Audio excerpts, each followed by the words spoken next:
Jalan Banjai adalah salah satu jalan bersejarah di kota Bandung. Di jalan ini, pernah terdapat lembaga pemasyarakatan yang mana ada sebuah sel yang pernah dihuni Presiden pertama Indonesia, Insinyur Soekarno. Cagar budayanya masih bisa kita lihat di Jalan Banjai dan monumen sel Soekarno masih terawat dan dilindungi oleh hukum yang mengatur perihal cagar budaya peninggalan sejarah. Lain daripada itu, cagar budaya ini masih dapat kita kunjungi setiap hari dan kita lihat bekas peninggalan salah satu sejarah di kota Bandung. Lapas Banjai adalah penjara tingkat rendah yang didirikan di abad ke-19. Keadaannya kotor, bobrok, dan tua. Di sana ada dua macam sel yang dapat dihuni. Yang satu untuk tahanan politik dan yang satu untuk tahanan PPT. Kalau untuk penjara Banjai sendiri salah satu monumen perjuangan. Jadi dulu itu pas tahun 30 itu Pak Soekarno pernah dipenjarakan di sini sebelum naikkan ke muka persidangan, yaitu ke Gedung Indonesia Membuat. Jadi dulu itu Pak Soekarno dipenjara dulu di sini, barulah naik ke muka persidangan.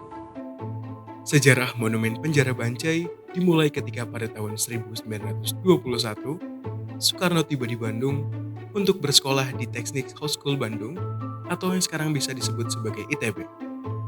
Pada tahun 1923, Presiden Soekarno menikah dengan Inggit Garnasih. 1926, Soekarno bergabung bersama Algemen Study Club Bandung sebagai sekretaris dan lulus sebagai Insinyur Teknik Sipil dari THS. Pada tahun 1927, Soekarno bersama rekan-rekannya mendirikan PNI atau Perserikatan Nasional Indonesia, yang kemudian menjadi Partai Nasional Indonesia. Pada tahun 1929, penangkapan Insinyur Soekarno, Gatot Mangkupraja, Supriyadinata, dan Maskun oleh pemerintah Hindia Belanda. Kemudian, pada 1930, Soekarno dan kawan-kawan mulai disidang di Landrat Bandung. Dan pada bulan Desember, pembacaan pembelaan pledoi atau Indonesia Kagan atau yang biasa disebut Indonesia Menggugat yang disusunnya selama penahanan di penjara Banjai. Dan pada tanggal 22 Desember 1930, vonis dijatuhkan Insinyur Soekarno, yaitu hukuman 4 tahun penjara, dan pada tahun 1931, Insinyur Soekarno dibebaskan dari penjara karena mendapat potongan hukuman tepat pada akhir pemerintahan Gubernur Jenderal De Graaf.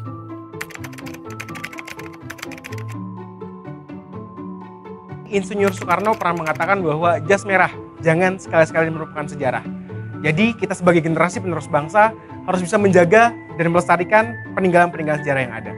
Menurut aku, cara kita tetap bisa melestarikan sejarah perjuangan Indonesia adalah dengan mengunjungi situs-situs cagar budaya yang ada di kota Bandung, seperti contohnya Monumen Penjara Banjai ini.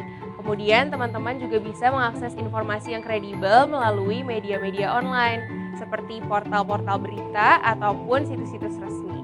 Harapan saya untuk monumen-monumen perjuangan dan peninggalan itu, harapannya ke depan semoga pandemi ini cepat berlalu dan tempat-tempat destinasi wisata khususnya peninggalan sejarah itu bisa diakses masuk oleh masyarakat dan publik luas. Itu sih harapan ke depan.